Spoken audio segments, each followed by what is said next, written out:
हम लोग माधुर्य कादम्बनी के 7वें अमृत पृष्ठि को पढ़ रहे हैं। भाव भक्ति का वर्णन है और तीसरा सेक्शन है इसके ऊपर। जो भाव भक्ति में स्थित व्यक्ति है उसमें उसका अहमता और ममता कैसी होती है। तो आपने सुना था कि वह अब स्थूल और सूक्ष्म देह से अपनी पहचान नहीं करता। जब देह से ही पहचान नहीं है तो ममता भी देह से संबंधित वस्तु में नहीं है। क्लियर हो गया? तो अब देखिए, ये बड़ी इंटरेस्टिंग चीज़ है कि ये चीज़ व्यक्ति स्वयं अनुभव करेगा कि नहीं करेगा। आवाज़ नहीं आ रही उस तरफ? उधर आवाज़ कम आ रही है क्या? कम है क्या? तो ऐसा कर दीजिए हल्का सा, ऐसा मैं ही सुन रहा हूँ अपने प्रवचन, ऐसा भी नहीं होना चाहिए। Is it audible there? ठीक। हाँ, जैसे आप लोगों को भूख लग रही है कि नहीं लग रही इस समय? नहीं लग रही है तो आप वैष्णवी से पूछेंगे ना, या खुद बता देंगे? खुद बता देंगे। बस यही बात, यानी कि इस समय अगर मुझे अपनी देह में हम लग रहा है कि मैं देह हूँ, फीलिंग ऐसी आ रही है, तो भी भाव पे नहीं है। सिंपल। ऐसे कुछ में निरुत्साह होने की बात नहीं है, जिस नहीं है। और एक समय में जैसे बिल्कुल अनुभव होना समाप्त हो जाए कि मैं देह हूँ, तो बस सब समझ गए, भाव भक्ति पे पहुंच गए। सिंपल। अब आगे बहुत अच्छे सिम्टम्स बता दें कि उसको हम फोकस करेंगे। जो पहले डिस्कस कर चुके हैं उसको तो हम उतना फोकस नहीं करेंगे। नोट देखते हैं। जात रति साधक को ध्रुवा अनुस्मृति प्राप्त हो जाती है। अनु मतलब निरंतर, स्मृति स्पष्ट है। भगवान की ध्रुव फिक्स्ड अनुस्मृति, मतलब अब भगवान से विस्मृति होती ही नहीं है। ठीक है। जात रति मतलब जिसको रति प्राप्त हो गई है। श्री व्रजेंद्र नंदन के स्वरूप सौंदर्य की निरंतर स्फूर्ति और अनुभूति होने पर वह सोते जागते यहाँ तक कि सुषुप्ति अवस्था में भी उनके श्री चरणारविंद की सेवा प्राप्त करने के लिए व्याकुल रहता है। इजी है। मटेरियल स्टेट से उसका कोई मतलब नहीं। जैसे एक सिंपल सी बात समझ लीजिए कि बादल के ऊपर आप उड़ रहे हैं हवाई जहाज पे, तो नीचे बारिश हो रही है कि ओले पड़ रहे हैं, उससे कुछ भी फर्क नहीं पड़ना। ये बात बोल दी। Got it? एक क्षण के लिए भी उसकी कृष्ण स्मृति लुप्त नहीं होती। भगवान श्री कपिल देव ने ध्रुवा अनुस्मृति को ही निर्गुण भक्ति का लक्षण कहा है। ये तीसरे स्कंद में आगे आएगा कि कैसे व्यक्ति समझे कि उसका वह निर्गुण स्तर को प्राप्त हो गया है, उसका लक्षण बताएंगे। 3 प्रकार की भक्ति बताई है, तमगुणी भक्ति, रजगुणी भक्ति और सत्वगुणी भक्ति। अधिष्ठान के भेद से कि व्यक्ति का चित्त किस प्रकार का, उसके हिसाब से भक्ति तो निर्गुण ही होती है। फिर निर्गुण भक्ति का भी वर्णन किया कि जब चित्त हमारा निर्गुण हो गया है उसका लक्षण क्या है। मेरे पीछे बोलिए, बहुत बढ़िया श्लोक है। मद गुण श्रुति मात्रेण मयि सर्व गुहाशये, मद गुण श्रुति मात्रेण मयि सर्व गुहाशये, मनोगतिर अवच्छिन्ना यथा गंगाम्बसोऽम्बुधौ, मनोगतिर अविच्छिन्ना यथा गंगाम्बसो अम्बुधौ, लक्षणं भक्ति योगस्य निर्गुणस्य हि उदाहृतम्, लक्षणं भक्ति योगस्य निर्गुणस्य युधारितम्। अर्थात समुद्र की ओर प्रवाहित होने वाली गंगा की धारा की भांति मेरे गुणों के श्रवण मात्र से ही सर्व गुहाशय मेरे प्रति मेरे गुण श्रवण करने वालों की नैरंतर्यमयी मन की गति को ही निर्गुण भक्ति का लक्षण कहा गया है। थोड़ी लैंग्वेज टफ लग रही होगी, इजी लैंग्वेज में बताने का प्रयास करता हूँ। मद गुण श्रुति मात्रेणा, मेरे गुणों के को सुनने मात्र से। अब देखिए समझ में आ रहा है ना, तृतीय विभक्ति है। मई सर्व गुहाशये, मई मुझ में जो सभी की गुफा में रहते हैं, अर्थात हृदय में रहने वाले भगवान, उनमें मन गतिर अवच्छिन्न, मन की अविच्छिन्न गति हो। अविच्छिन्न, विच्छिन्न मतलब जो कट जाए, और अविच्छिन्न मतलब जो बिल्कुल ना कटे। तो यानी कि जैसे ही भगवान के बारे में सुना तो मन लगातार भगवान का ही स्मरण करना शुरू कर दे।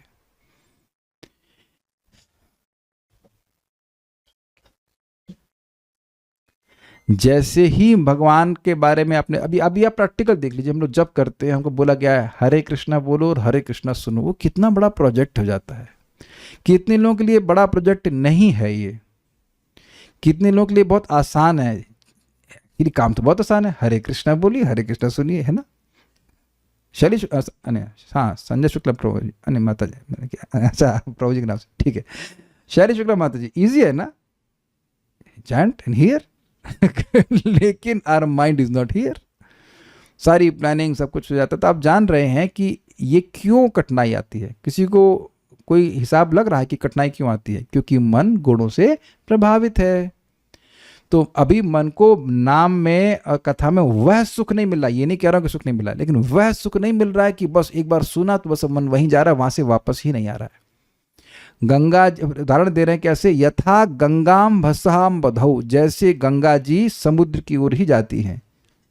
अब इसका मतलब क्या है? पत्थर आते हैं, बहुत सारे कर्व्स आते हैं, क्या क्या वस्तुएं आती हैं, और उसमें वो लोग कचरा भी डाल देते हैं, बहुत सारी चीज़ आती है, लेकिन नदी का प्रवाह, गंगा जी का प्रभाव कहाँ जा रहा है?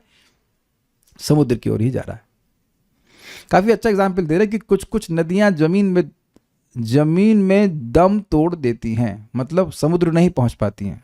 ऐसी हैं, कुछ होती हैं। उस इनलैंड रिवर्स कहते हैं ना, क्या कहते हैं, ज्योग्राफी पढ़ते थे, कुछ नदियाँ तो समुद्र तक पहुँच जाती हैं, कुछ समुद्र तक पहुँचने से पहले ही वो मतलब सूख जाती हैं या उसका अंत हो जाता है, ऐसा कुछ होता है ना, ऐसा कुछ।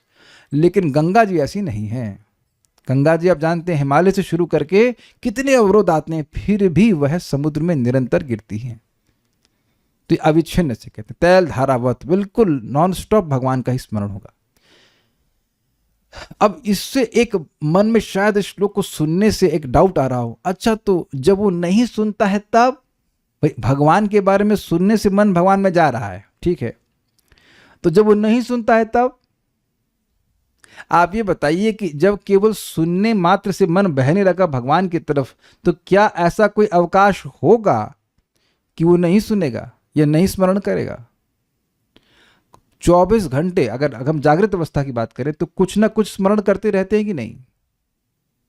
क्योंकि वहां उसको स्मरण करना चाहते हैं, उसको स्मरण करना अच्छा लगता है, चाहे नेगेटिव या पॉजिटिव। पॉजिटिव मतलब सुख मिल रहा है, नेगेटिव मतलब कुछ नेगेटिव सोच रहे हैं, उसका ऐसा हो जाए, खराब, उसने मुझसे खराब कहा, तो वो दोनों ही जगह कुछ आपको टेस्ट मिल रहा है। इसलिए तो ये ऐसा रस है कि मन को ऐसा खींच लेगा कि मन वहां से वापस ही नहीं आ रहा। आप जान रहे हैं ना, गंगा जी की धारा उल्टी नहीं बहती है, कुछ समझ रहे हैं? ये बहुत अच्छा उदाहरण दे रहे हैं। गंगा जी की धारा उल्टी नहीं बहती, बस वो समुद्र की तरफ ही जाती है। तो ये सूचित कर रहे हैं इस बात से कि मन की जो धारा है वो भगवान की तरफ ही जाती है। तो जब ऐसे धारा आने लग जाए, निरंतर केवल भगवान का ही स्मरण हो रहा है, तब आप क्या समझेंगे कि अब हम निर्गुण अवस्था में पहुंच गए। और अभी प्रयास करना पड़ रहा है, या ये भी नहीं मालूम चल रहा है कि मन कब भगवान से हट गया, जो कि हम में से प्राय सभी लोगों की स्थिति है। जब कर रहे हैं इतने दिन में, अच्छा वो कृष्णा मन का आ गया, तो अभी हमारी स्थिति वो नहीं है। हम लोग प्रयास कर रहे हैं, ये अच्छी बात है और बहुत अच्छी बात है, लेकिन स्थिति अभी हमारी निर्गुण की अवस्था की नहीं है। हम निर्गुण पे नहीं है, लेकिन निर्गुण वस्तु का सेवन कर रहे हैं, ये ध्यान रखना। बड़ी अच्छी बात है अगर ऐसे कहें कि मैं निर्गुण पे नहीं हूं, इसका मतलब यह नहीं है कि मैं निर्गुण वस्तु का सेवन नहीं कर रहा हूं या नहीं कर सकता हूं। आज तो समझ में आ रहा है, लेकिन ये भी बात अब यहां पे आ रही तो क्लियर समझ लीजिए। महाराज ने क्या एग्जाम्पल दिया था? 2 एग्जाम्पल दिए थे। एक तो दिया था कि लोहे की छड़ और अग्नि का।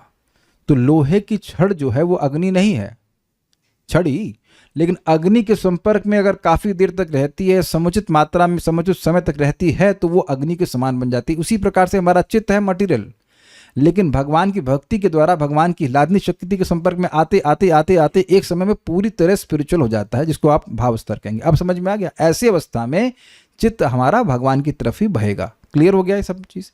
हाँ, इसमें एक पॉइंट जो समझने वाला है वो ये है, पारा और क्या एग्जाम्पल महाराज दिए थे?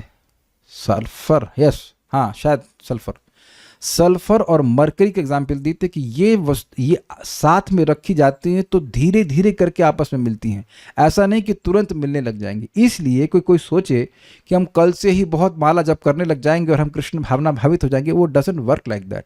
रोज रोज अनुदिनम, रोज रोज आदरपूर्वक रोज रोज करते रहेंगे, तब संपर्क बना रहेगा। केवल एक दिन भक्ति करना और बाकी दिन नहीं करना, वो ठीक नहीं है।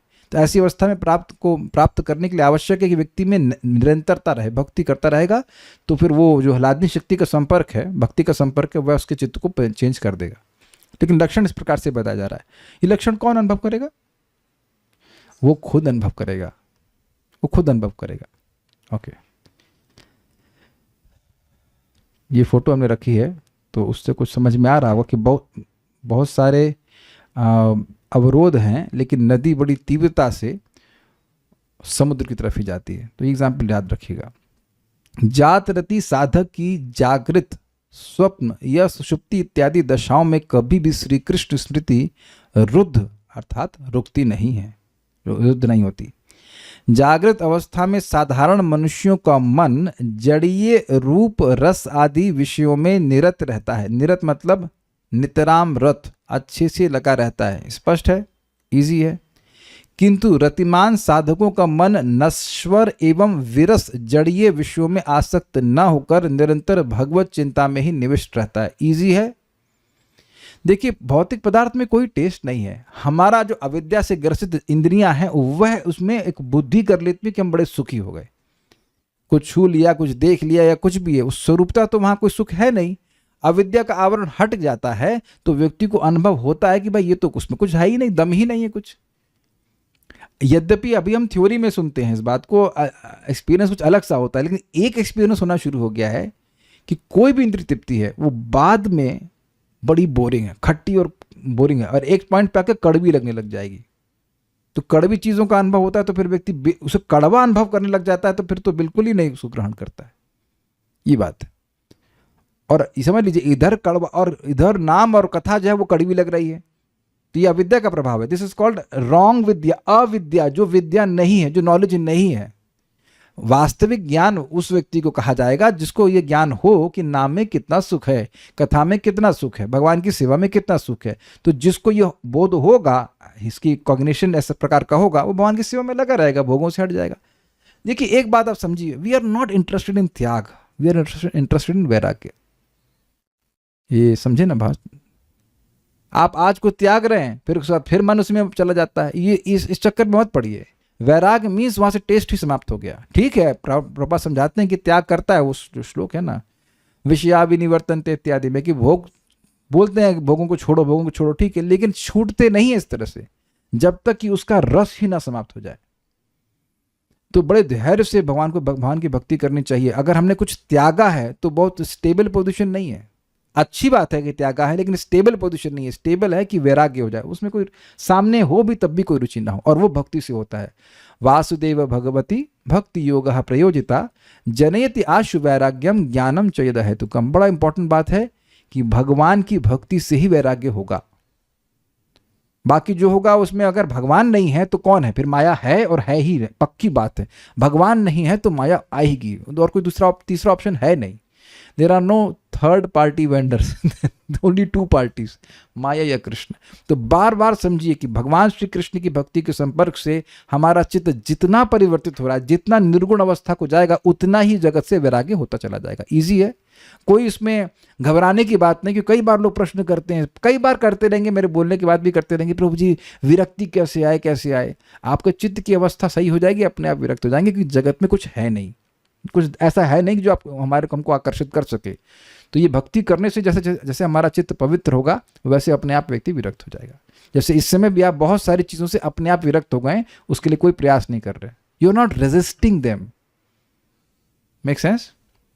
ठीक है। तो कह रहे हैं कि जागृत अवस्था में मन लगातार भगवान के नाम गुण आदि में लगा रहता है। जागृत अवस्था में चक्षु, कर्ण एवं नासिका आदि बाह्य इंद्रियां सचेतन और सक्रिय रहती हैं। इजी, कान सुनता रहता है और आंखें देखती रहती हैं। इसलिए जगत के रूप, रस आदि सभी विषय सत्य प्रतीत होते हैं, किंतु मनोरथ सत्य की भांति प्रतिभात नहीं होते। मतलब जो मन में सोच रहा है वह सत्य नहीं लगता है, लेकिन जो वस्तु सामने है वो सत्य लगती है। ये मजेदार पॉइंट है कि नहीं? समझे आप? जो मन की कल्पना हो तो कल्पना लगती है ना। जब जागृत रहते हैं तो जो मन में सोच रहे हैं तो क्या बोलते हैं? अरे भैया ख्याल ही करते रहोगे, कुछ करोगे भी, इमेजिन ही करते रहोगे या कुछ करोगे भी, तो जो जगत दिख रहा है वो सत्य दिखता है, और इमेजिनेशन लगती है ना। मजेदार पॉइंट, हमको बहुत अच्छा लगा था। Got it? आगे बढ़ते हैं। निद्रित अवस्था में पंच इंद्रियां अचेतन रहती हैं, आंख, नाक, कान इत्यादि। इसलिए उस समय मस्तिष्क को विभिन्न प्रकार की चिंताओं को ग्रहण करने में सुविधा रहती है। मन भी उस समय बाह्य व्यापार से विरत होने के कारण स्थूल आकर्षण से मुक्त होकर सूक्ष्म राज्य में परिभ्रमण करता है। ये समझे, जो समस्याएं आपको जागृत जीवन में अनुभव होती हैं सोते समय भी होती है। तो आप समझ गए क्यों दिक्कत नहीं है, क्योंकि इंद्रियों का काम खत्म। एकदम मजेदार पॉइंट है ये, इंद्रियों का काम खत्म। अब मन जो है, जो मन अब सूक्ष्म रूप से देख रहा है उसको सत्य मानता है। कितने मजेदार बात है ना। आपको वेदवादिनी माइक लीजिए, आपको कभी सोते समय चिंता हुई कि मैं भूखा हूं? बोली मैं बताइए। नहीं कभी आपको मेरे सोते समय मेरी याद आई? नहीं मुझे भी नहीं आती, किसी को नहीं आती भाई। हाँ और क्या, वो सूक्ष्म राज है ना, वहां पे ये चल रहा है, ये कर रहा है, हो सकता है आपने भी कुछ क्या क्या नहीं देखते हम लोग, नौकरी करने चले जाते हैं, बीटेक कर रहे हैं, पीएचडी कर रहे हैं है ना, सो मेनी थिंग्स। लेकिन मजेदार बात क्या, इंद्रियां तो काम नहीं करती हैं। क्योंकि इंद्रियां काम नहीं कर रही हैं तो अब हम केवल जो सूक्ष्म राज्य है, जो दिख रहा है उस समय, उसी को सत्य मानते हैं। ये मजेदार बात है, बहुत हमको अच्छा पॉइंट लगा था। यानी कि सच्चाई क्या है, अगर बात की जाए रिलेटिव सच्चाई वह है जो उस समय आप मान रहे हो। समझे आप मेरी बात? किसी को बात समझ में आई आपको? मजेदार बात, हम लोग कल डिस्कस कर चुके हैं, इसको बस थोड़ा अलग तरह से बोल रहा हूं। सच्चाई वह है जिसको आपका मन मान रहा है कि सच है। अरे भाई मान रहा है, मतलब मान रहा है, मिथ्या अहंकार तो है, एक्टिव है ना। जागृत जीवन में मान रहा है ये पत्नी है, ये बच्चे हैं, ये घर है, ये सब कुछ सत्य है। और तो ये सत्य है तो भाई स्वप्न में काहे याद नहीं रखते हो? स्वप्न में सब भूल जाते हैं, स्वप्न में कुछ और बन जाते हैं, कभी क्या क्या बन जाते हैं। तो उस टाइम कह दीजिए कि एक व्यक्ति यहाँ पे वोट दे मेरे को कि स्वप्न में आप स्वप्न को सच्चा नहीं मानते, स्वप्न में आप स्वप्न को सच्चा नहीं मानते। कोई देगा वोट हमको? ये महाराज से अच्छा हमने डायलॉग सीख लिया। कोई वोट देगा आपको? कौन वोट मांगेगा? अब देखिए मैं क्यों बोल रहा हूँ। एक वक्त हमको भी दिख रहे हैं, हम नाम तो नहीं रख रहे, लेकिन ऐसे कमेंट करते हैं कि मुझे गुस्सा आता है। इतना भागवत सुनने के बाद, तो खैर कम ही सुने हैं, और परिवार वाले बोले तुम तो कुछ नहीं कर सकती हो, बस केवल जब कर सकती हो, तुम किसी लायक नहीं। तो उसको स्वीकार कर लिए, तो बेवकूफ़ी है ना। उनसे पूछो कि आप बहुत कुछ कर सकते हैं तो ठीक है, जरा माला करके दिखाइए। जैसे आप स्वप्न को सत्य नहीं, जैसे आप जागृत जीवन को सत्य मानते हैं, हम सब लोग मानते हैं, ऐसे ही स्वप्न के समय स्वप्न को भी सत्य मानते हैं। तो अब मेरा प्रश्न है कि सत्य दोनों में से कौन सा है? पहले आप ये इसका वेटेज लीजिए, आप वेटेज देखिए, हमें बहुत अच्छा पॉइंट लगा। जैसे आप माइक लीजिए, बताइए, जैसे आप सत्य जीवन को सत्य मानती हैं कि नहीं मानती, पहले बताइए। अरे ईमानदारी वाला बात बताइए। अगर सत्य नहीं मानती तो किसी भी चीज के लिए चिंता नहीं करती ना, मानती हैं, ठीक है। जब आप स्वप्न में होते हो तब आप जागृत जीवन की किस चीज के लिए चिंता करते हैं? तो यानी अगर देखा जाए कि अगर किसी तरह से मान लीजिए कि स्वप्न में मालूम चल जाए कि जागृत जीवन भी होता है, तो आप यही मानेंगे कि नहीं ऐसा कुछ नहीं होता है। Do you agree? परम पूज्य राधा गोविंद महाराज समझाते हैं कि मान लो कोई स्वप्न देख रहा हो और उसकी कोई गर्दन काटे स्वप्न में, और आकर कोई बोले अरे भैया कुछ नहीं हो रहा है, तुम स्वप्न देख रहे हो, तो वो मानने को तैयार नहीं हुआ कि ये स्वप्न है। Do you agree with this? ये सूक्ष्म बात है, थोड़ा समझने का प्रयास कीजिए। तो जैसे अच्छा, अब हम जग गए तब स्वप्न की, आज क्या स्वप्न देखा आपने, को याद है? मेरे को भी याद नहीं है। अगर आपको पूछूं तो एक हल्का हल्का सा ध्यान होगा कि कुछ तो देखा था यार, कुछ तो देखा था। अब मैं आपसे पूछूं कि स्वप्न की बात सत्य है, कितने लोग इस बात पे वोट देंगे कि सपने जो है सच होते हैं? तो आप एकदम मान के चल रहे हैं कि नहीं स्वप्न तो बिल्कुल सच नहीं होते हैं। अब आप विचार कीजिए कि जब जागृत होते हैं तो सपने को बिल्कुल झूठ मान रहे हैं, और जब सपने में होते हैं तो जागृत, अरे कुछ होता ही नहीं, जागृत जीवन ऐसा कुछ नहीं है। नहीं तो स्वप्न में चिंता क्यों करते? कोई व्यक्ति यहां पे ऐसा है कि उससे आज तक कभी कोई चिंता वाला स्वप्न ना आया हो, जो स्वप्न देखते हुए आप चिंतित ना हुए हो? आप देख रहे हैं कि कोई वोट नहीं डाल रहा है आज कोई वोट, हम ऐसे प्रश्न नहीं कर रहे हैं। Just see what kind of ignorance it is. अज्ञान देखिए कितना। दोनों अवस्थाओं का अनुभव रोज करते हैं और दोनों अवस्थाएं झूठी हैं। और लोग अपने मनुष्य जीवन का सारा चीज इसी में लगे रहते, मतलब इसी में लगे रहते हैं। अब जानवर स्वप्न देखते हैं कि नहीं देखते हैं, होते देखते होंगे, हमको नहीं पता, लेकिन they have no capacity to distinguish कि ये स्वप्न है, ये मतलब ये झूठा है, ये सब कुछ नहीं सोच सकते हो। बहुत अच्छा लगा था ये। तो कह रहे हैं यहाँ पे कि स्वप्नावस्था में मन, इंद्रियां अब डाउन है, तो मन अब वहीं अपना राज्य उसका मैनेजमेंट चाल करता रहता है। जागृत अवस्था में चक्षु, कर्ण आदि बाह्य इंद्रियों के संपर्क द्वारा मन जो कुछ देखता है अथवा पहले देख लेता है, निद्रा काल में उन्हीं सब चिंताओं का छाया चित्र स्वप्न के रूप में दिखता है। ये तो स्पष्ट बात है। अदृष्टात अश्रुतात् भावा न भाव उपजायते, जो देखा नहीं है, जो सुना नहीं है, उसका भाव उत्पन्न नहीं होता है। आपने सुना देखा होगा, चप्पल देखी होगी, तो सोने की चप्पल आप स्वप्न में देख लेंगे, ये रहता है। तो ये रहता है।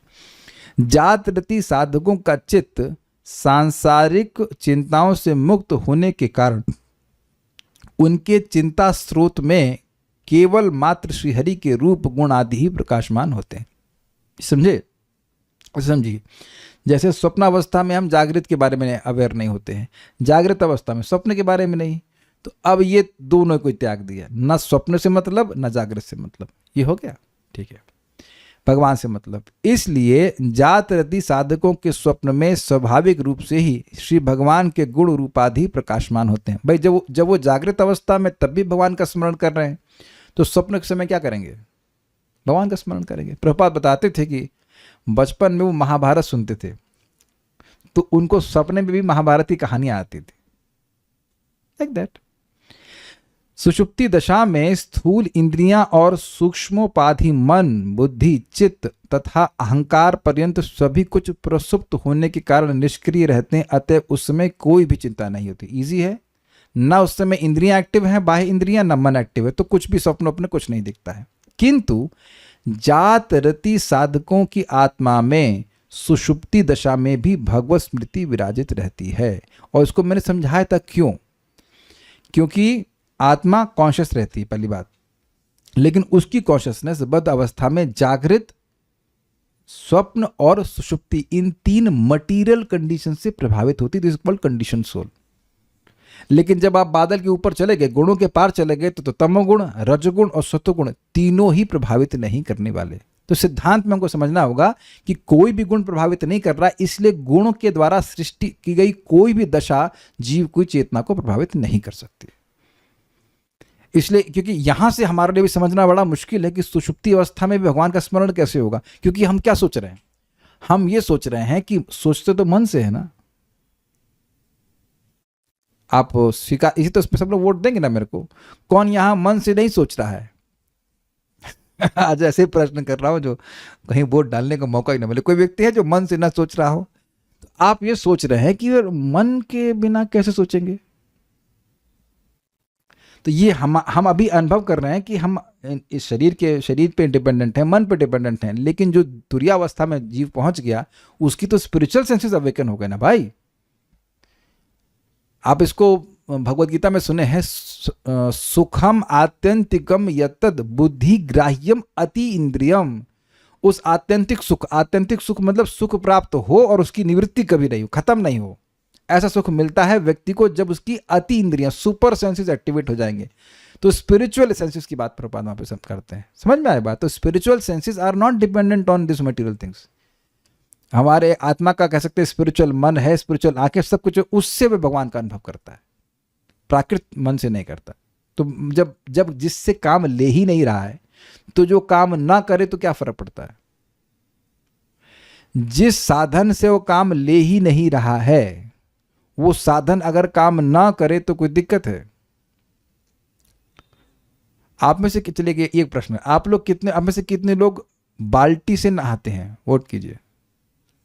1 2 3 लोग, ठीक है। तो कितने लोग शावर से ही नहाते हैं? 1 2 3, ठीक है।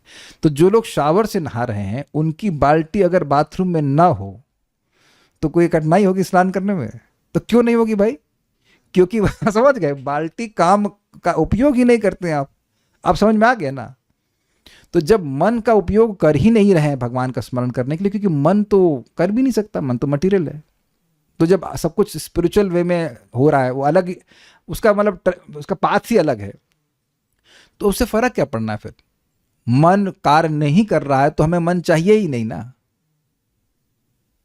भाई। एक चीज बताइए, ये मन क्यों मन की जरूरत क्या है, किसी को पता है? मन की जरूरत है क्योंकि हमें भोग करना है नहीं तो कोई जरूरत तो है, नहीं तो फजीयत है ना। मन बुद्धि सारा कुछ है, काहे को ले दिया गया? इंद्रिय तृप्ति करनी, इसलिए। तो जब सब कुछ करना ही नहीं है तो वो बंद पड़े रहे तो फर्क क्या पड़ना है उसका? आई hope it is very clear. तो अब समझ में आ रहा है कि सुषुप्ति अवस्था में मन और सब बंद भी हो गए तब भी उसको फर्क नहीं पड़ रहा है, वो जागृत अवस्था में उनका उपयोग नहीं कर रहा है। आपको लग जरूर रहा है, हम लोग को लग रहा है कि वो ऐसा कर रहे हैं, लेकिन ऐसा नहीं कर रहे हैं। आप प्रैक्टिकल सोचो, आप एक बार हरे कृष्णा बोलिए। हरे कृष्णा, ठीक है, आपने सुना। लेकिन अब रूप गोस्वामी जी भी हरे कृष्णा बोल रहे हैं, तो उनका अनुभव इतना अलग क्यों है? वो आपको बाह्य रूप से अगर मान लीजिए सामने बैठे हों रूप गोस्वामी जी या प्रभुपाद जी भी, तो सामने बैठे हैं, लगेगा हाँ वो बोल रहे हैं हरे कृष्णा, बट उनका एक्सपीरियंस इतना अलग क्यों है?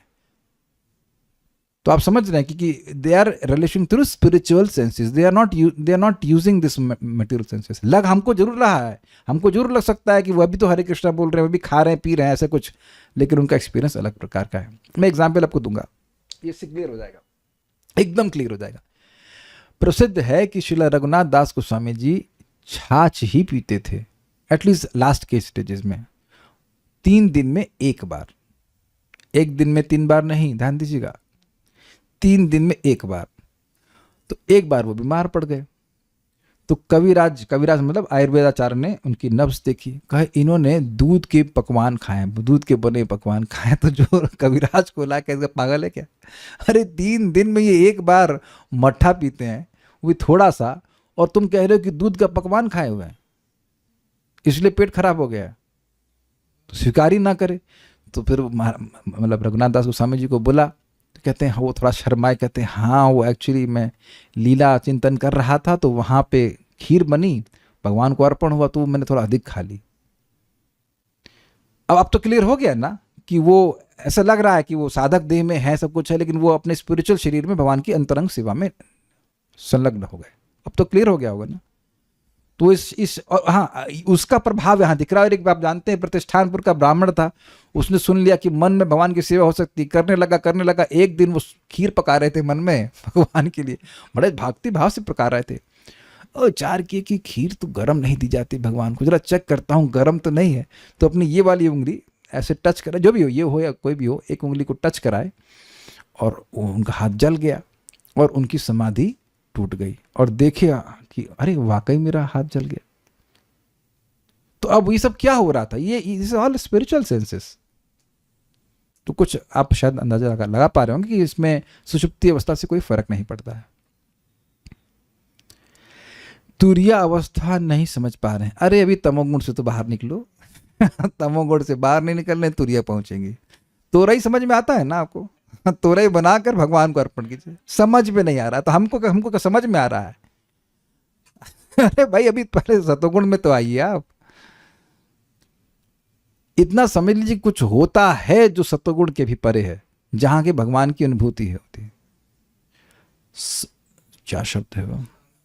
ना सत्वम, हाँ, सत्वम विशुद्धम वसुदेव शब्दितम। शुद्ध सत्व को वसुदेव स्टेट भी कहते हैं, उसमें भगवान का अनुभव होता है। यही भाव स्तर की बात होती है। इसको वैसे ऐसे समझ लीजिए कि बादल के नीचे और बादल के ऊपर वाली स्टेज। तो हम सब लोग भी बादल के नीचे हैं, बादल के ऊपर जब चले जाएंगे तो बादल मतलब गुणों का बादल, उससे ऊपर चले जाएंगे तो शुद्ध सत्व कहा जाता है। उसी को तुरिया, तुरिया मतलब होता है 4th। तमोगुण, रजोगुण, सतोगुण, कितना हुआ? 3। तो तुरिया मीन्स 4th, लेकिन वो 4th इन तीनों से अलग है। अब तो समझ में आ गया होगा तुरिया का मतलब क्या हो। तोरई नहीं बोल रहा हूं, तुरिया, ठीक है? सही बोलेंगे तो गलत धारण कर सकते हैं। निर्गुण, हाँ वही, निर्गुण कहिए या तुरिया कहिए या शुद्ध सत्व कहिए या वसुदेव कहिए, वसुदेव स्टेट। उम्मीद है और इसी समय आपको भगवान का अनुभव होता है कि कैसे भगवान का नाम भगवान से भिन्न है। क्लियर? तो ये सब अहंकार वगैरह सब सुप्त होने के बाद भी उसका भगवान में ही स्मरण होता है, उसका भगवान का स्मरण होता है। अहमता अर्थात अहम का भाव और ममता अर्थात ममत्व, इन दोनों वृत्तियों का देह और दैहिक विषय आदि को अवलंबन करना अर्थात यथावस्थित पांच भौतिक शरीर को मैं और स्त्री पुत्र आदि विषय वैभवों में मेरा या मेरी का अभिमान करना ही जीव की संसार दशा कहलाती है। ये समझे? बद्ध जीव, देखिए समझना चाहिए, संसार मतलब सम्यक रूप से जो संसरण करता रहे, मतलब जो बार बार होता रहे उसे संसार कहते हैं। तो संसार कहाँ पे है? संसार हमारे हृदय में है, जिसमें हम ये मानते हैं कि मैं ये देह हूँ। अब जब मैं देह हूँ तो देह से संबंधित जो लोग भी हैं वो मेरे हैं, जबकि कुछ ऐसा है नहीं। तो ये से संसार दशा कहते हैं, यही बात आप बोल रहे हैं, ठीक है। इसी को अहमता और ममता कहते हैं। ब्रह्म ज्ञानी जन ज्ञान रूपी अग्नि में इन दोनों वृत्तियों को दग्ध कर मुक्त होते हैं। जो ब्रह्म ज्ञान का अनुशीलन कर रहे हैं वह यह समझ लेते हैं कि मैं ये देह नहीं हूं और देह से संबंधित वस्तुएं मेरी नहीं हैं, लेकिन वह यह नहीं समझ पाते कि वह श्री कृष्ण के हैं। Is it clear? देखिए मैं आपको कुछ शब्द बता रहा हूं, 3 शब्द समझिए। विषयाकार चित्त, ब्रह्माकार चित्त और भक्ति आकार। भक्ति अब मैं अपने से बना दे रहा हूं, मतलब भक्ति वाला चित्त ऐसे कह लीजिए। तो विषयाकार चित्त होगा जो विषयों को ग्रहण करे, इस भौतिक जगत के रूप रस गंध को ग्रहण करे। ये तो समझ में आ रहा है ना? ये तो कोई कठिनाई है नहीं ना किसी को उसमें। ये तो सब तो we are all self realized in this. Is it okay? विषयाकार समझ में आ गया? तो विषयाकार चित्त ब्रह्म का अनुभव नहीं कर सकता। क्लियर? इजी? जो ब्रह्माकार चित्त है वह ब्रह्म का अनुभव करता है, निर्विशेष ब्रह्म ज्योति का अनुभव करता है, लेकिन अब वह इस जगत के किसी विषय को ग्रहण नहीं कर सकता। यह भी क्लियर हो गया? यही बातें समझा रहे हैं। लेकिन जैसे विषयाकार चित्त ब्रह्म को ग्रहण नहीं कर सकता है, ऐसे ही ब्रह्माकार चित्त भी भगवान के रूप वैभव को नहीं ग्रहण कर सकता है। उसके लिए भक्ति चाहिए। और इसका प्रमाण क्या है? सुखदेव गोस्वामी परिनिष्ठितोपि नैर्गुण ने उत्तम श्लोक लीलया ग्रहित चेत राजर्षे आख्यातम अधितवान, ऐसे करके, कि जब वो भगवान की लीलाओं को सुने, जब तक नहीं सुने थे मन भगवान में नहीं जा रहा था, वो ब्रह्म में अनुभव कर रहा था, लेकिन जब भगवान की लीलाओं को सुने तब भक्ति आ गई हृदय में, तो फिर भगवान के प्रति आकृष्ट हो गया। क्लियर हो रहा है सारा कुछ? तो 3 स्टेजेस हैं। तो भाव भक्ति की जो बात हो रही है वो भक्ति वाली बात हो रही है। आप समझने का प्रयास कीजिए, जो भाव भक्ति व जो भक्ति भगवान के रूप रस को ग्रहण कर रहा है वह भी विषय को नहीं ग्रहण कर रहा है। ये कॉमन पॉइंट है। लेवल 1 इज विषयाकार, भोगों को पकड़ने वाला।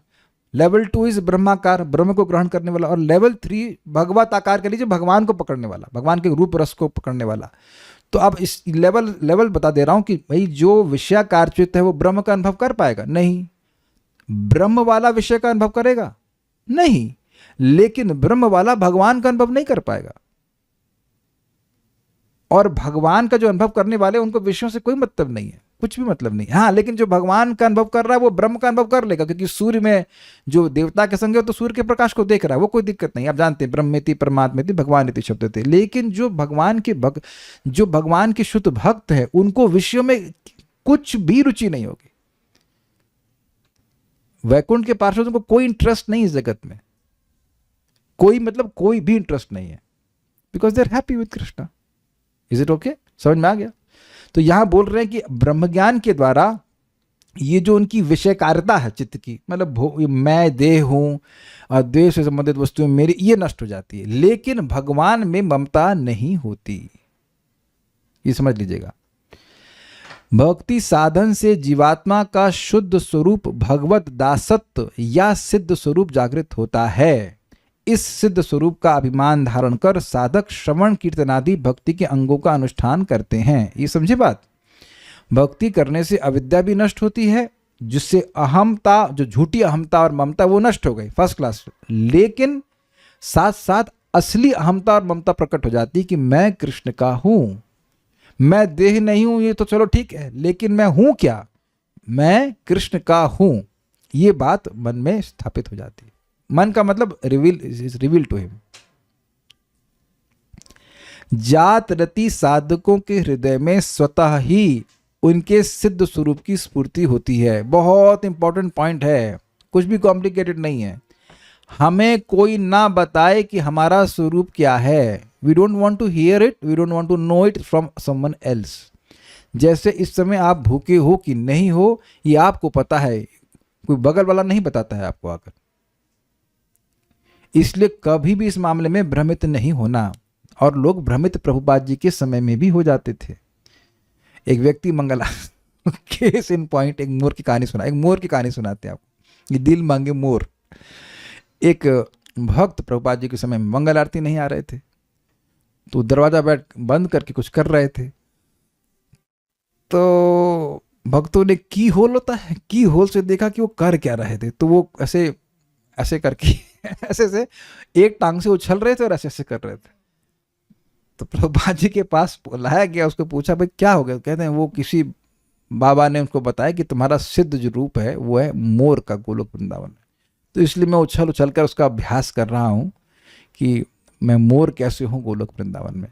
तो इसमें क्या गलती है, उसको दूसरे ने बताया, ये बहुत बड़ी गलती है। जिस दिन आपको स्वरूप सिद्धि होगी, भगवान करे सबको हो, और होगी भी, लेकिन आपको खुद मालूम चल जाएगा। जैसे मैंने कई बार पूछा है कि जब अच्छा लगता है तो बगल वाला नहीं बताता है आपको, आपको अपने आप मालूम चलता है। भोजन कर रहे हैं तो अच्छा है बुरा है, आपको अपने आप, हाँ बड़ा मीठा है मीठा है। तो कोई हमको ये सब ना बताएं कि हम मेढक हैं, गुलाब जामुन हैं, जलेबी हैं, ये सब कुछ बताने की जरूरत नहीं। अच्छा मान लीजिए कोई कहे आप जलेबी हो, तब क्या करेंगे आप, कढ़ाई में कूद जाएंगे चाशनी से नहाएंगे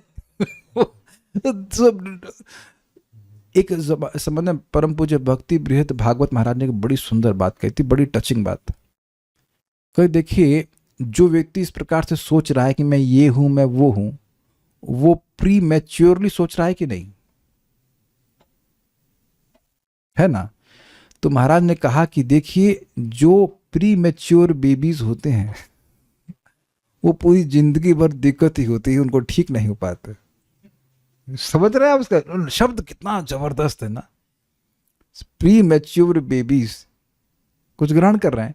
तो भक्ति में आगे बढ़ने से पहले ही, भक्ति में प्रगति हुई नहीं, अपने से सोचना शुरू कर दिया कि हम ये हैं वो हैं, अपने स्वरूप को पैदा खुद ही कर दे रहे हैं प्री मैच्योरली, तो बट ठीक नहीं हो सकते। मतलब एक बार दिमाग में किसी की घुस गई बात कि हम तो भगवान की पत्नी हैं, हम तो ये हैं वो हैं, तो आप कुछ भी कर लीजिए वो निकलता नहीं है फिर वो।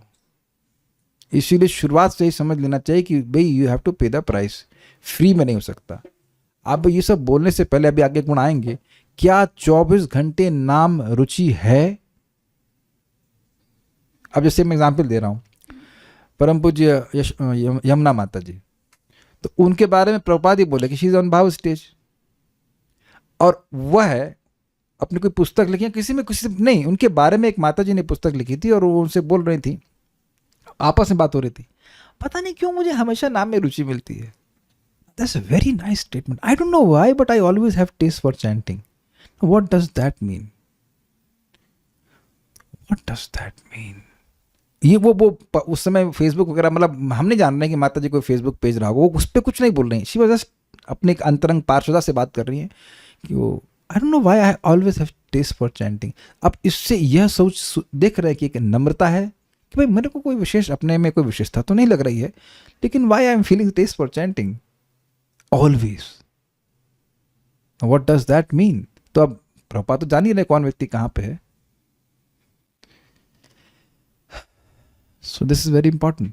तो इस तरह की बात अच्छा, इस जो प्रामाणिक गुरु हैं वह बताते भी नहीं इस तरह से कि तुम ये हो, तुम उससे कुछ होना भी तो नहीं है।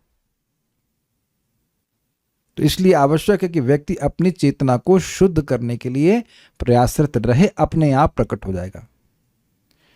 नित्य सिद्ध कृष्ण प्रेम साध को भूनोय, श्रवण आदि शुद्ध चित्त कोरिबे उदय। सूर्य अपने आप उदित होता है, कोई धक्का नहीं लगाते, अरे चलो चलो चलो चलो, ऐसा कुछ नहीं है।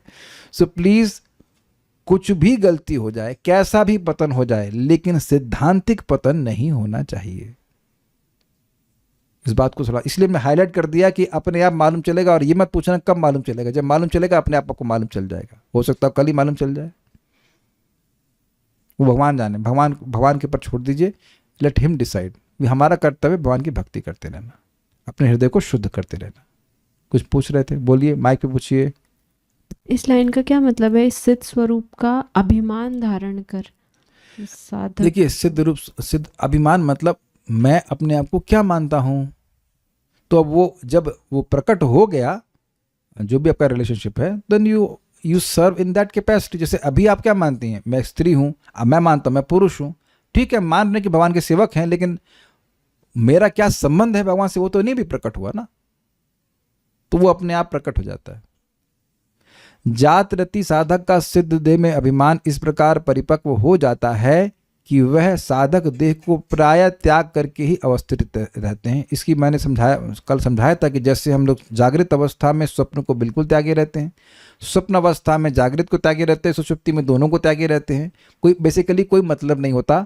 उसी तरह से जो साधक भाव स्तर पर पहुंच गया, आई मीन नॉट साधक, यू कैन नॉट से साधक, ही सिद्ध, तो अब उसको साधक देह से मतलब नहीं है। मधुकरी यानी भ्रमरी की भांति ममता श्री राधा माधव के चरण कमलों के मकरंद के आस्वादन में विभोर जाती है, मतलब उसकी ममता केवल भगवान राधा कृष्ण के प्रति ही रहती है। पांच भौतिक शरीर में जात रति भक्त का अहम मम भाव प्राय निवृत्त हो जाता है, बिल्कुल मतलब नहीं के बराबर रहता है। पांच भौतिक शरीर में मैं और मेरा की बुद्धि रखना देहात्म बुद्धि है। ऐसी देहात्म बुद्धि से वह रहित हो जाता है, किंतु श्री कृष्ण सेवा के लिए जिस देह की उपयोगिता है, उस सिद्ध देह में ही उसका अहम भाव दृढ़ हो जाता है। स्पिरिचुअल बॉडी की बात कर रहे हैं, आई एम दैट पर्सन, जो भी सेवा है, जो भी स्वरूप है, मैं वह हूं, ये बात रहती है। भाई जैसे आप कपड़ा कुछ भी पहन लीजिए, आपका ये भाव रहता है ना कि आप स्वयं स्व व्यक्ति हैं। अब तो समझ में आ गया होगा ना कि ये तो एकदम परफेक्ट एग्जांपल बैठ रहा है कि हम चाहे कोई भी कपड़ा पहन लें, पूछो आप कौन हो, तो आप अपना नाम बता देंगे, नाम मतलब जो देह का नाम रखा गया है।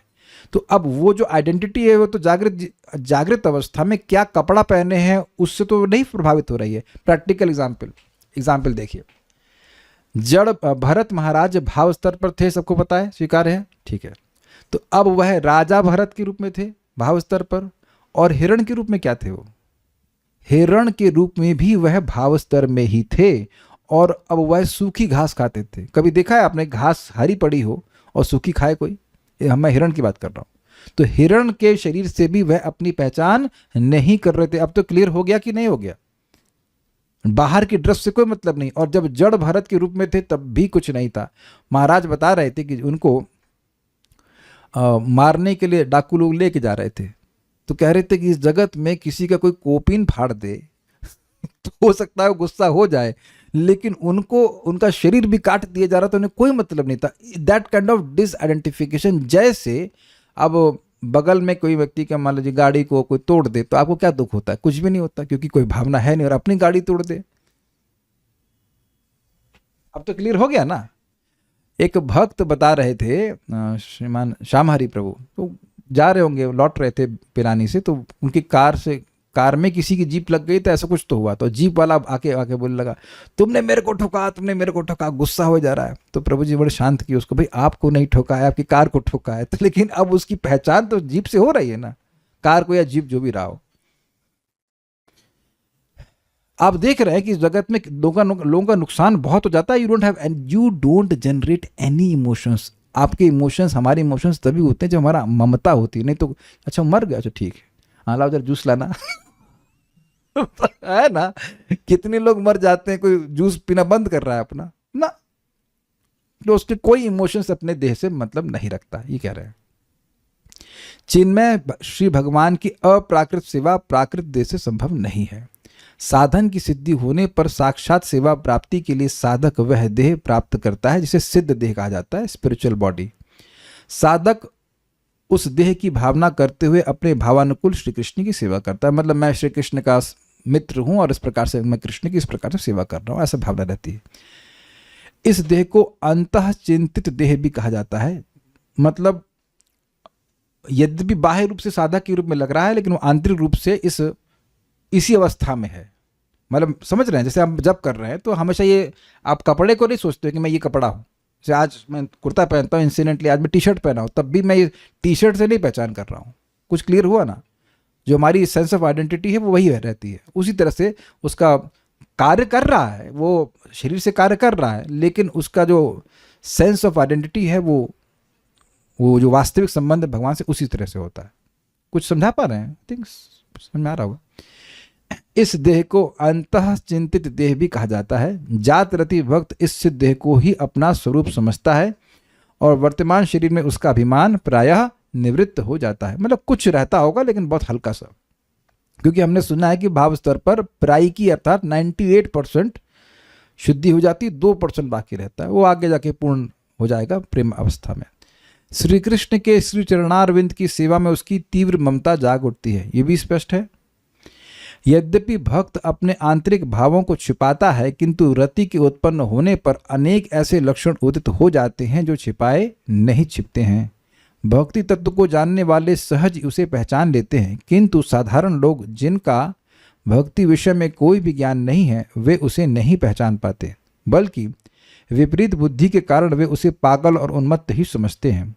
जात रति भक्तों के कुछ लक्षणों का वर्णन करते हुए भक्ति रसामृत सिंधु 1:3-25 से 26 ग्रंथ में कहा गया, और इसको हम आज पूरा ही कर देते हैं। बहुत अच्छे, मेरे पीछे बोलिए।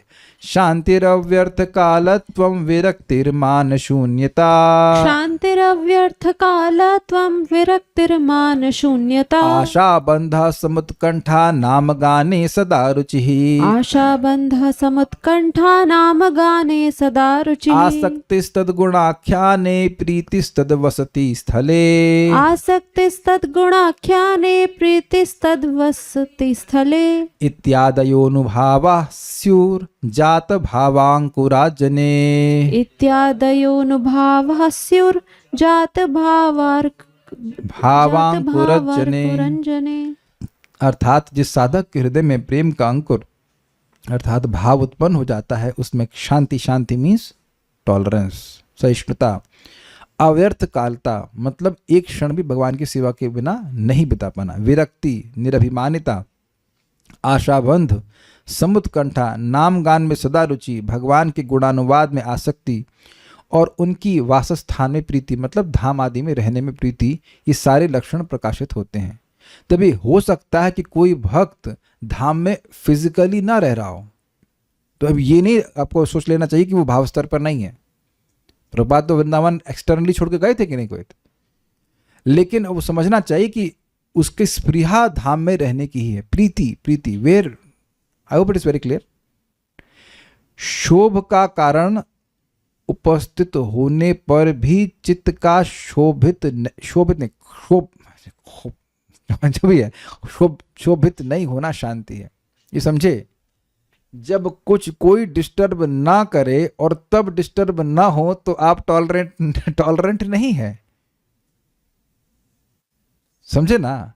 कोई परेशान करे और तब भी परेशान ना हो तब उसको टॉलरेंस कहा जाता है, समझ आ गया?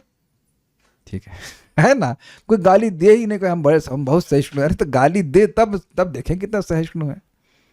ओके, टिक कर लीजिएगा कि कौन कितना आया नहीं आया, है ना। हम वोटिंग नहीं करवा रहे हैं।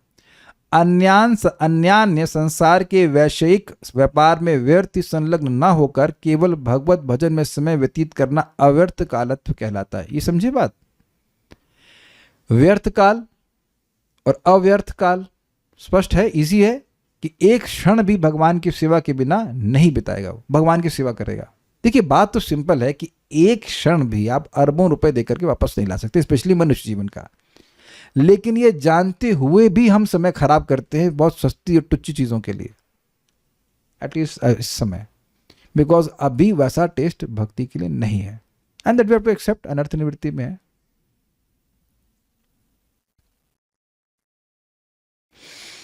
इंद्रिय ग्राह्य शब्द स्पर्शादि विषयों के प्रति स्वाभाविक रूप में अरोचकता का नाम विरक्ति है। समझ गए बात। रूप रस गंध जो कुछ भी है उसमें स्वाभाविक रूप से टेस्ट नहीं होना। मतलब ऐसा नहीं कि सामने आ गया कहे नो हमें नहीं चाहिए, अंदर बुला रही यार, मिल जाता तो ऐसा नहीं। अपनी इंद्रियों खींच रहे नहीं, just you don't feel anything. स्वाभाविक। अब देखिए ऐसा नहीं है कि ये जो अल्टीमेट स्टेज है उसका कुछ भी आपके जीवन में प्रभाव नहीं आया है। मैं यही बताने के लिए इस पॉइंट को डिस्कस कर रहा हूं। क्या कुछ ऐसी वस्तुएं हैं जिनको कितना भी सामने रख दिया जाए आपको कुछ भी फर्क नहीं पड़ने वाला? फॉर एग्जाम्पल शराब या फिर जुआ तो कहीं कहीं तो एकदम आप देख रहे हैं कि एकदम मन वहां जाता भी नहीं है। शायद स्वप्न भी अगर कहीं देख ली इस तरह से तो बड़ा घृत मानेंगे। अग्रीड। आप कहेंगे प्रभु जी ये कौन सी बड़ी बात है, कलयुग में ये बड़ी बात नहीं है। आजकल तो हम सुन रहे हैं कि स्त्रियां भी शराब पीने लगी हैं। सुन के क्या रहे हैं, हमने देखा भी है, पार्ट ऑफ लाइफ भी। अरे बाप रे, हम तो इधर गए थे न्यूगो की बस पकड़ने के लिए, देखा कि लड़कियां सिगरेट पी रही हैं। अब कल्याणपुर कहेंगे तो कौन सी बड़ी बात है। तो आप नहीं पी रहे हैं, बड़ी बात है कि नहीं। और संकल्प भी नहीं आ रहा है। देखिए अगर किसी चीज से विरक्त हो गए ना तो अब उसका संकल्प भी मन नहीं आएगा। संकल्प मतलब हाँ, कल्याणपुर कोई बोले नहीं प्रभु जी दिक्कत हो रही है, नहीं बोले ना कभी, ये दिक्कत तो नहीं है ना कभी आपको, कोई दिक्कत नहीं हुई ना। हंस रहे, दांत दिखा रहा है। अरे दुनिया में लोग आप देखा नहीं, नाली में पड़े, हमने आंखों से देखा, गांव में गए लोग नाली में शराब पी के नाली में पड़े हुए। नहीं छूट रही भाई, नहीं छूट रही है। तो आप इसको ऐसे आसान मत समझो। कलयुग ऐसा है कि किसी को नहीं छोड़ा, ना लड़की को ना लड़के को। अगर भजन नहीं कर रहा है तो वो नरक में ही जा रहा है।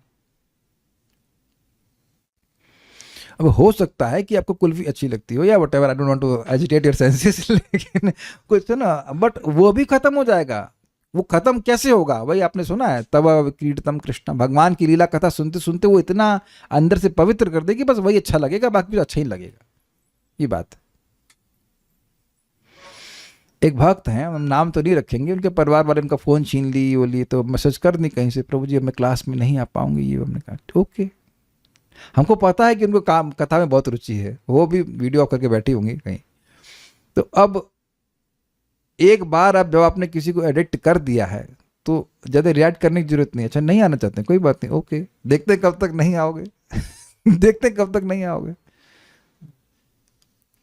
हाँ, भक्ति का प्रचार करने वाले भी बिल्कुल ड्रग्स वालों की तरह काम करते हैं। पहले फ्री देते हैं सब कुछ, फिर एडिक्ट होकर छोड़ देते, फिर अपने आप ही आएगा, अपने आप ही आएगा, but for good reasons obviously, not taking back you to Goloka.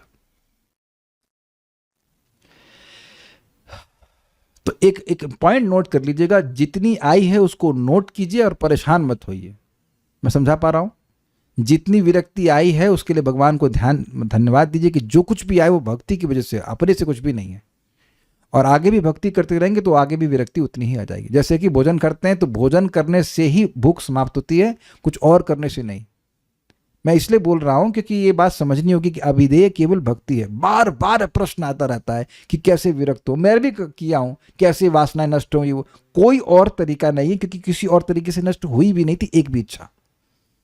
तो हमारी जितनी इच्छाएं नष्ट हुई हैं वो केवल भक्ति से हुई। भक्ति करते करते सारी इच्छाएं नष्ट हो जाएंगी। वो भी जो हम सोच भी नहीं सकते थे, या वो भी जो हम संकल्प भी नहीं लेते थे कि छोड़ेंगे। I hope it is making sense to everyone. और इसीलिए सबको एनकरेज करना है कि आप जिस स्तर पे हैं जप करते रहिए, जप करते रहिए, भगवान के बारे में सुनते रहिए, दोनों चीज करते रहिए, जप करते रहिए, सुनते रहिए कथा, सब कुछ साफ हो जाएगा। भाई हम अपने मन से थोड़ा बोल रहे हैं। अनर्थ उपशमो साक्षात भक्ति योगम अधोक्षजे लोकस्य जानतो विद्वंस चक्रे सातो सहितम। जितने भी अनर्थ हैं, नाम अपराध से उत्पन्न हो या कुछ भी हो, वो सब भक्ति से उपशमित हो जाते हैं, नष्ट हो जाते हैं भगवान की भक्ति से। धैर्य से पूर्वक करते रहिए, सब खत्म हो जाएगा। तो इसलिए अपने आप आएगी। लेकिन मैं खाली ये बताना चाहता हूँ कुछ विरक्ति आई है। अच्छा ये बताइए कि जो लोग सुबह उठ के जाप करते हैं, जिनको ये अभ्यास हो गया है, क्या सुबह नहीं मन में आता है कि हम एक क्षण भी बर्बाद ना करें? जो लोग भी नाम जप, मैं उनकी बात कर रहा हूँ, थोड़ा गर्दन तो हिलाओ भाई। नहीं, हाँ, यस, इतना पेमेंट नहीं मिलता है कि गर्दन भी हिलाएंगे। तो आप देखिए सुबह जो उठ के साधक जप करते उस समय कुछ सेंस होता है कि भाई इधर टाइम नहीं खराब करना है, माला करना। ओके, तो जो कुछ सेंस वहां का है वो इधर कुछ फिल्टर होकर के आ रहा है कि नहीं भक्ति में, है कि नहीं? सुबह कोई कहे कि अरे हमारी जरा पंचायत सुन लो, कितने लोग यहाँ हाथ खड़ा करेंगे पंचायत में इंटरेस्टेड होंगे सुबह? आप, एक भक्त है, उनके पिताजी इतना अच्छे भक्त हो गए, 8 बजे अगर उनकी बेटी कॉल करती है, कहते नहीं अभी सो रहा है, हमें सुबह उठना है ना, बाई 8:30 इज डाउन, ताकि सुबह 3 बजे उठ सकें। तो कुछ है ना टेस्ट जो उनको खींच रहा है, वो टेस्ट और बढ़ता जाएगा तो फिर ये और अव्यर्थ कालत्व हो जाएंगे। आपको परेशान होने की जरूरत नहीं है, जस्ट हैंग ऑन टू भक्ति। एक सिंपल शब्दों में जो वेस्ट करने, टाइम वेस्ट की चीजें हैं वो बोरिंग लगने लग जाएंगी। ये इस तरह से आप विरक्त होते चले जाते हो। उम्मीद है कि बात समझ में आएगी। अच्छा एक चीज़ बताइए, अगर नाम में रुचि है, भक्ति में रुचि है, तो कोई झगड़ा कर रहा है तो उसको झगड़ा करेगी कि जप करेंगे? आप बताइए। हाँ भैया आप सही है, हम अच्छा ठीक है, आप हमको पागल करें, हाँ बिल्कुल आप सही कह रहे हैं, हम पागल हैं, हम जप करने दीजिए। This is how it is there. आप सही हम गलत, ये तो हम आप गलत कब हुए? आप कभी गलत नहीं थे, you're already all right, you're correct. इतना टाइम कहाँ है बर्बाद करने का? एडवांस डिवोटीज को हमने देखा है कि they don't waste time on this things, they just is just noise for them. कुछ नहीं, वो भक्ति करेंगे, उनसे कहाँ समय खराब करना। किसी को आपने सही भी प्रूव कर दिया तो हम तो गलत हो गए ना, टाइम बर्बाद हुआ कि नहीं? Got it? अपना उत्कर्ष रहने पर भी अभिमान रहित होने को मान शून्यता कहते हैं। बहुत सुंदर है, बहुत सुंदर है। उत्तम है या भूल रहा हूं श्लोक, कि जो उत्तम नहीं है वो मान शून्य हो तो मतलब नहीं है, वो अभिमान से रहित हो तो मतलब नहीं है। जिसको मान लो कोई ज्ञान नहीं है, कहे तो वो बड़ा नम्र बन के चले, तो उसको अभिमान शून्य नहीं कहेंगे। ज्ञान होने के बाद भी भाव हो कि हमें कोई ज्ञान नहीं है, इसको अभिमान शून्यता कही जाएगी। और यही इसका लिंक है। नाम में रुचि है लेकिन मन में क्या आ रहा है? नहीं हमें तो कोई रुचि नहीं है, कोई अभिमान नहीं है। This is very nice. और ये दिखाता है हृदय की सॉफ्टनेस। कुछ मैं रिपीट करूं, भक्त श्रेष्ठ है लेकिन वो अपने को मान रहा है कि मैं सबसे निम्न हूं।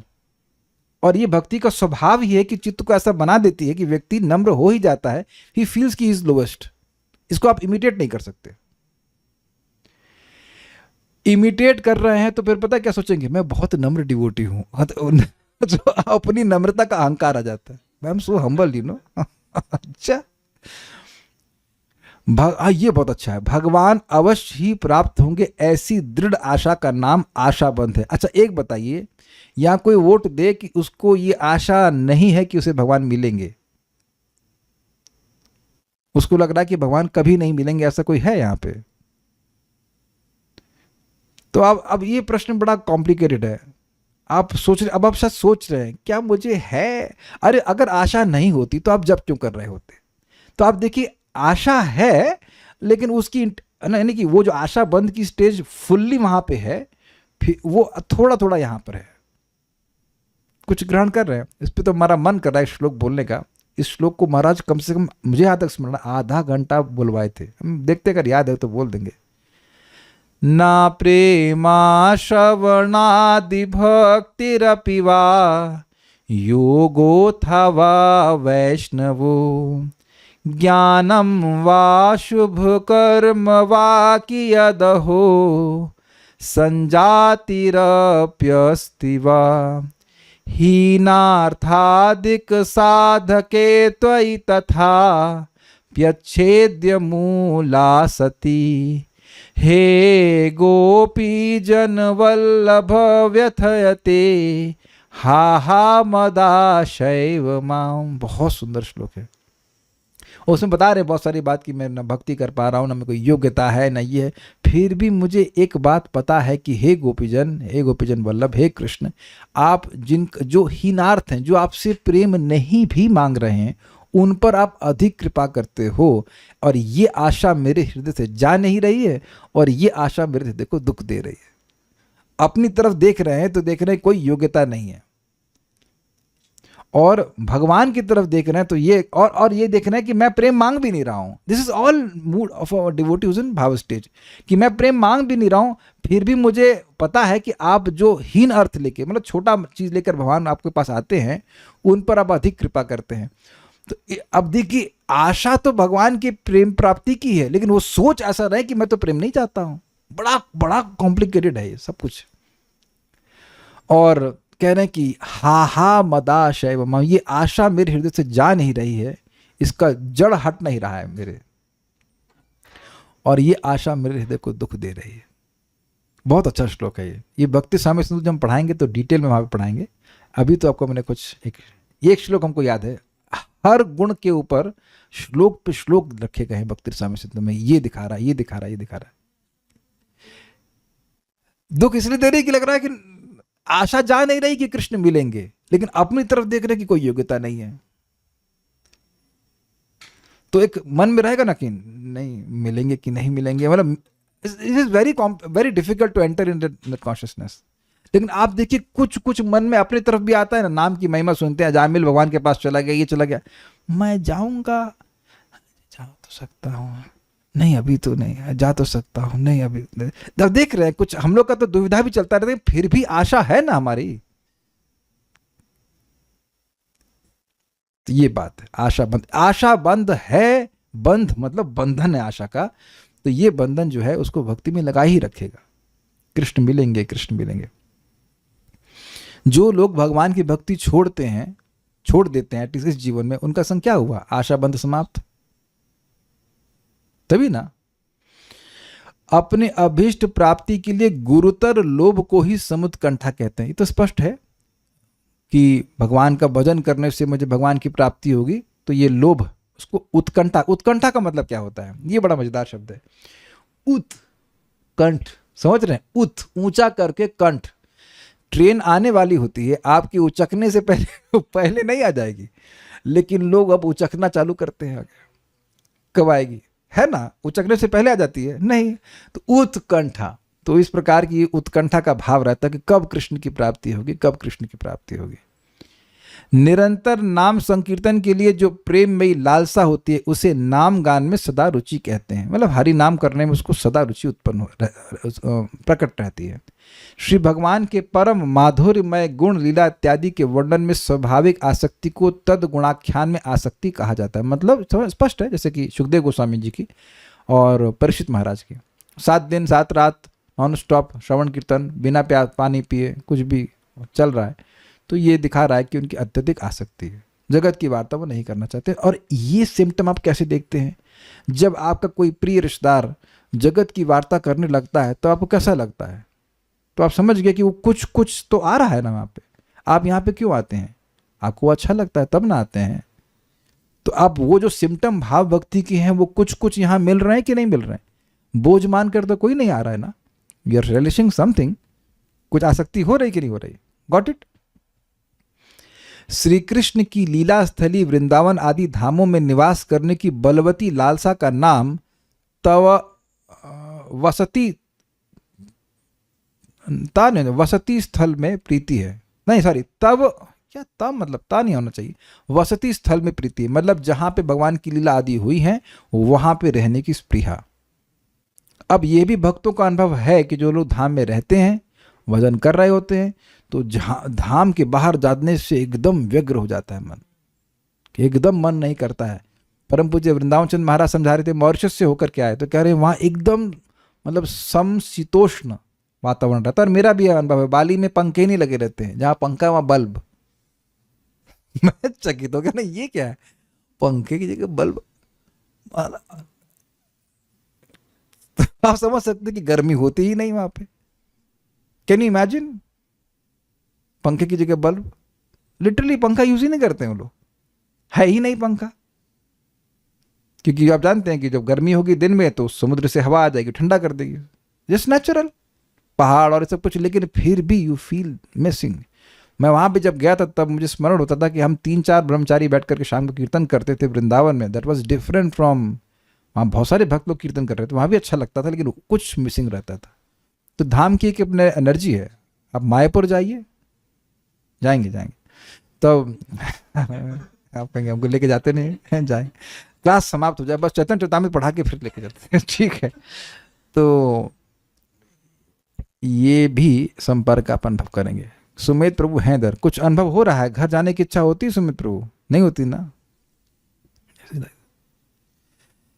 मैंने ये भी देख रहा हूं कि जो भक्त यहाँ पर आए हैं, मतलब मैं कोई जनरलाइजेशन नहीं कर सकता, लेकिन ऑब्जर्व कर रहा हूँ कि जिनकी बड़ी तीव्र इच्छा हुई ना कि यहाँ धामवास मिल जाए, उनको मिल भी गया है। हम तो नाम नहीं रख रहे हैं, लेकिन भक्तों को हम देख रहे हैं कि कुछ एक बहुत बहुत तेज इच्छा आने लगती है कुछ भक्तों की कि काश में धाम में रहता, काश में धाम में रहता, एंड देन समाओ राधानी तो फिर व्यवस्था कर ही देती हैं। अच्छा, जब वो अब इच्छा कर रहे थे तब नहीं पता था ये सब बात, तब नहीं पता था कि कैसे क्या होगा नहीं, खींच लेते हैं। अगर ऐसा कुछ प्रेम है तो खींच लेते हैं, और जिनको नहीं आना होता है तो वो तो अब क्या कहेंगे, हम उसको कुछ कहना नहीं चाहते, लेकिन बहुत सारे दोष वृंदावन धाम में देखने लगते हैं, उनको ही दिखता रहता है।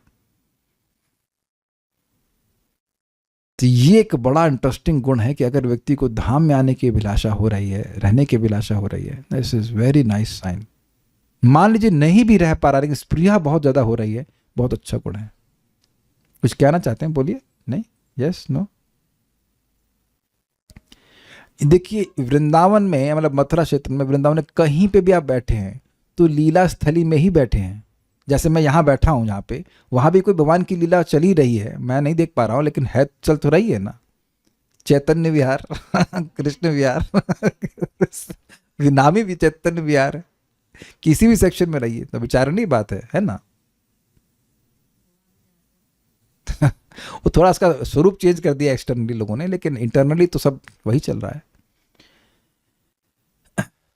श्री कृष्ण की लीला स्थली वृंदावन आदि धामों में निवास करने की बलवती लालसा, मतलब समझ रहे, can you have experience this kind of things. मैं भक्ति के कंटेक्स्ट में नहीं बोल रहा हूं, कोई चीज प्राप्त करने की इच्छा हुई, अब वो बढ़ना शुरू हो रही है, बढ़ती जाती, उसे कहते हैं बलवती लालसा। फिर एक पॉइंट ऐसा आता है कि हम उसको करने के लिए कुछ भी उसको प्राप्त करने के लिए कुछ भी करने के लिए तैयार होते हैं। This kind of thing is called बलवती लालसा, है ना। अब चाहे घर वाले कुछ भी बोले, है ना, क्यों राधिका ब्रो ड्यूटी में नहीं कर रहे हो, नहीं कर रहे हो, है ना, लेकिन पड़े हुए हैं। और शायद आप, जब हम से मिले थे उससे पहले आप वृंदावन आए थे कभी क्या, काशी से? वो बचपन में आऊँगा ऐसा। लेकिन आप देखिए जब यहाँ पे आने लग गए, फिर कथा सुनने लग गए, आप भगवान मंगल आरती वगैरह जाने लगे, तो अब यहाँ से जाना भारी लगता हो, परिश्रम लगता हो। यस। और जैसे जैसे जा रहे हैं you becoming more addicted to this energy. हम तो कई बार भक्तों से बोले कि धाम में कभी बोर नहीं हो सकते, अब कुछ मत करिए, अजगर की तरह पड़े रहिए, तब भी बोर नहीं होते कभी बोरियत नहीं होती हमें, कभी बोर नहीं लगे, बोर नहीं लगा, पता नहीं क्या है, इज लाइक दिस भगवान। अच्छा, एक अमेजिंग बात है कि जब मैं ये बोल रहा हूं तो सभी लोग यहाँ, जो लोग भी यहाँ पे रह रहे हैं और जो लोग भी कभी आए हैं, तो सबका सा अनुभव है। इसका मतलब ये झूठ तो नहीं हो सकता है। अगर मैं अपने से मतलब फेंक रहा होता तो खाली मेरे को अनुभव होता, बाकी लोग इसे देख रहे होते कि क्या बोल रहा है, लेकिन सबको तो अनुभव हो रहा है ना। So it's for real. भगवान के प्रति रति का अंकुर मात्र उत्पन्न होने पर, एक मिनट रुकिएगा, मैंने इसे बोला क्यों? जो भगवान के प्रति प्रीति, भगवान के जो लीला स्थली के प्रति जो आकर्षण भाव स्तर पे, उसका कुछ सिम्टम आपको यहाँ मिलेगा, क्योंकि आप भगवान की भक्ति के संपर्क में तो है ना। ये बात मैं कहना चाहता हूँ। भगवान के प्रति रति का अंकुर मात्र उत्पन्न होने पर ये लक्षण समूह साधकों में दृष्टिगोचर होते हैं। साधारण रूप में, यानी कि ये चीजें मुख्य लक्षण हैं भाव भक्ति के उत्पन्न होने के। आंसू आए या ना आए उससे मतलब नहीं। साधारण रूप में अश्रु पुलकादि का उदय देखे जाने पर भी जिनमें उल्लेखित 9 असाधारण लक्षणों का उदय नहीं हुआ है, उनमें रति उत्पन्न हुई है, ऐसा नहीं समझना चाहिए। समझे? कोई रो रहा है लेकिन अब धामवास में कोई स्प्रिया नहीं है, भोगों से विरक्ति है नहीं, गला सूख गया रोते रोते तो अब बीड़ी चाहिए, है ना। या फिर वो एक पत्नी रखने वाले को असत मांग रहे हैं तो उससे 2-4 रखने चाहिए। ऐसी भावना रखने वालों को फिर आप समझ गए कि भाव में नहीं है, या अभिमान बहुत है ना। अंतःकरण की स्निग्धता ही रति का मूल लक्षण है। मतलब अंतःकरण एकदम द्रवीभूत हो जाना चाहिए। भुक्ति और मुक्ति की इच्छा रखने वाले कर्मी अथवा ज्ञानियों में अवस्थानुसार अश्रुपुलकादि दृष्टिगोचर होने पर भी उसे रति का चिन्ह ना मानकर रति का आभास ही समझना चाहिए। मतलब वह अभ्यास के द्वारा रोने का अभ्यास कर सकते हैं। कभी कभी तो हमने देखा नहीं, कुछ लोग सुना है कि वो अपना शरीर का रंग तक चेंज कर सकते हैं, आई डोंट नो हाउ। लेकिन इन सब से इसको रति का लक्षण नहीं मानना चाहिए। जो 9 आपने लक्षण सुने हैं उसी से ग्रहण करना चाहिए कि व्यक्ति रति पर है या नहीं है। रत्याभास भी 2 प्रकार के हैं, प्रतिबिंब और छाया। भुक्ति मुक्ति की इच्छा रखने वाले व्यक्तियों में अश्रु पुलकादि दृष्टिगोचर होने पर उसे प्रतिबिंब रत्याभास एवं भक्त संग के कारण अज्ञ व्यक्तियों में भी ऐसे लक्षण दृष्टिगोचर होने पर उसे छाया रत्याभास कहते हैं। देखिए समझिए बात हुआ क्या। जो भोग और मोक्ष की कामना कर रहे हैं वो इस प्रकार का कुछ आभास दिखाए, कुछ आंखों में आंसू आ जाए, तो वह प्रतिबिंब है। मतलब प्रतिबिंब का मतलब क्या होता है? सूर्य है, सूर्य का प्रतिबिंब जल में दिख रहा है तो वहां सूर्य है ही नहीं, ठीक है, रिफ्लेक्शन है। लेकिन छाया है तो उसके पीछे सूर्य है कि नहीं? तो वहां पर भक्त है, कोई महान भक्त है, वो कीर्तन कर रहे हैं मान लीजिए, तो अब उस कीर्तन में ऐसा हो जाता है कि कोई व्यक्ति है, कोई मतलब अज्ञ है, बहुत ज़्यादा जानकार नहीं है, लेकिन उस कीर्तन के प्रभाव से उसकी आंखों में भी आंसू आ जाते हैं। ये देखा गया है, कोई नई बात नहीं है, ये देखा गया है। और वो जो व्यक्ति है वो कोई नाटक नहीं कर रहा है, आप समझ पा रहे हो?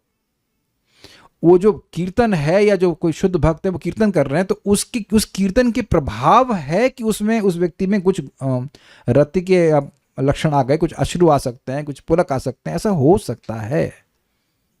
अरे मेरे संग हुआ, हम बता रहे हैं ना, परम पूज्य बीबी गोविंद महाराज कीर्तन कर रहे थे, हमने पहली बार वो ट्यून सुनी थी, हरे कृष्णा, तो पहले महाराज सॉफ्ट सॉफ्ट गा रहे थे, और जब महाराज ने गाना शुरू किया हरे कृष्णा, और ये मैं उसको जीवन में कभी नहीं भूल सकता। मैं अभी अभी बोल रहा हूँ तो मैं बोला, वाओ, अमेजिंग। और उनके घर में कीर्तन हो रहा था, कार्तिक का समय महाराज करते हैं। अगले दिन को मेरा जब इतना रिलेशेबल हुआ था, सच अ पावरफुल एनर्जी, बहुत अमेजिंग। उसको आपने अपने कभी आपने भी शायद अनुभव किया हो, जस्ट गूज बम्स आ गए, जबरदस्त क्लास, जबरदस्त कीर्तन था वो। एक बार मैं कीर्तन मेला में था, तो गा रहे थे परम पूज्य भक्ति वैभव महाराज, और जतन महाप्रभु के सामने, पंचतत्व के सामने कीर्तन हो रहा, 2015 की बात है, और गा रहे थे वो हरे कृष्णा भाई पता नहीं क्या हो गया उस दिन, इतना मैं रोए जा रहा था। हम देखो, हम कोई भक्ति व्यक्ति नहीं है, लेकिन पता नहीं, हमको इतने इमोशनल व्यक्ति भी नहीं है, पता नहीं कितना एकदम आंसुओं से रोए जा रहा था। मैं स्पीकर के घुस गया, जितनी बार गाऊं उतनी बार रोना चालू हो जाए। तो निश्चित महाप्रभु की कृपा तो खैर है ही वहाँ पंचतत्व की, और महाराज बहुत हो जाए हरे कृष्णा जस्ट कैन, और महाराज नहीं रो रहे हैं, कुछ नहीं, महाराज कोई आश्रु नहीं प्रस्तुत कर रहे हैं। हमको समझ में नहीं क्या हो रहा है भाई। It was just practical. 2015 क्या, अभी भी मान के चलिए अज्ञ ही है, हार्ट एकदम रबर टायर की तरह वो कुछ नहीं सॉफ्ट है, लेकिन I can relate with it. It was very powerful कीर्तन, मैं कभी नहीं भूल सकता उसको। तो ये एक महान भक्त कोई है, कोई कीर्तन कर रहे हैं, तो अब कोई अज्ञ व्यक्ति में भी इस प्रकार के आ जाएंगे, तो छाया रत, क्या करें, छाया रत्याभास कहेंगे, ये बात है। कभी कभी स्वभावतः पिछल चित्त वाले व्यक्तियों में लीला कथा के श्रवणादि में अश्रुपात देखा जाता है। मतलब चंचल चित्त वाले हैं, अभी उनके वो अनर्थ हटे नहीं है, कथा होता सुने तो रोना चालू कर दिया, उसके बाद बीड़ी चालू कुछ लोग अभ्यास के द्वारा भी अश्रु, रोमांच, कंप इत्यादि को दिखलाकर लोगों को ठगने की चेष्टा करते हैं। तो ये सब जानते हैं, ये सब रत्याभास भी नहीं है, ये तो चीटिंग है। पक्षांतर में गंभीर चित्त वाले भक्तों में रति उत्पन्न होने पर भी उनमें अश्रु पुलकादि का उद्गम नहीं दिखाई देना भी संभव है। मतलब ऐसा हो सकता है कि वास्तविक रति के स्तर पर हो, लेकिन वो रोए नहीं। अतएव शांति इत्यादि उपर्युक्त 9 असाधारण अनुभवों को ही यथार्थ जात रति का लक्षण समझना चाहिए। विज्ञ साधुगण जात रति साधकों में इन लक्षणों को देखकर उनकी रति का परिचय प्राप्त करते हैं। अज्ञ जन साधारण के निकट ऐसे भक्त पागल या उन्मत्त रूप में ही देखे जाते हैं। पॉइंट यहाँ पे कह रहे हैं कि जो हमने लक्षण देखे थे ना 9, इनको देख लेते हैं जो विज्ञ जन, तो समझ लेते हैं कि हाँ भाई ये भाव स्तर पर है। क्या है? शांति, अव्यर्थ कालत्व, विरक्ति, मानशून्यता, आशाबंध, समुत्कंठा, नाम गाने सदा रुचि, आसक्ति तद गुणाख्याने, प्रीति तद विषय स्थले। 9 है। तो इसको हमें लगता है कि कहीं अपने रूम पे नोट कर लेना चाहिए, प्रिंट आउट लगा लेना चाहिए, सीरियसली बोल रहा हूँ, और देखना चाहिए कि कौन कौन से गुण हमारे पास आ रहे हैं। वस्तुतः मैं भगवान से खाली अव्यर्थ कालत्व मांग रहा हूँ। अभी हर दिन सुबह जाता हूँ, भगवान मैं टाइम वेस्ट नहीं करूँ, बाकी का मुझे पता नहीं, टाइम वेस्ट ना करूँ, ये मेरे लिए बहुत बड़ी फायदे की चीज़ हो जाएगी। Please inspire me to not waste my time, I am a naughty boy, please keep me, Krishna can do that. No, some days Krishna just inspires you to be constantly engaged in some service or other. और अंत में ना शाम के समय बड़ा प्रसन्नता होती है कि हमने कोई समय नहीं खराब किया।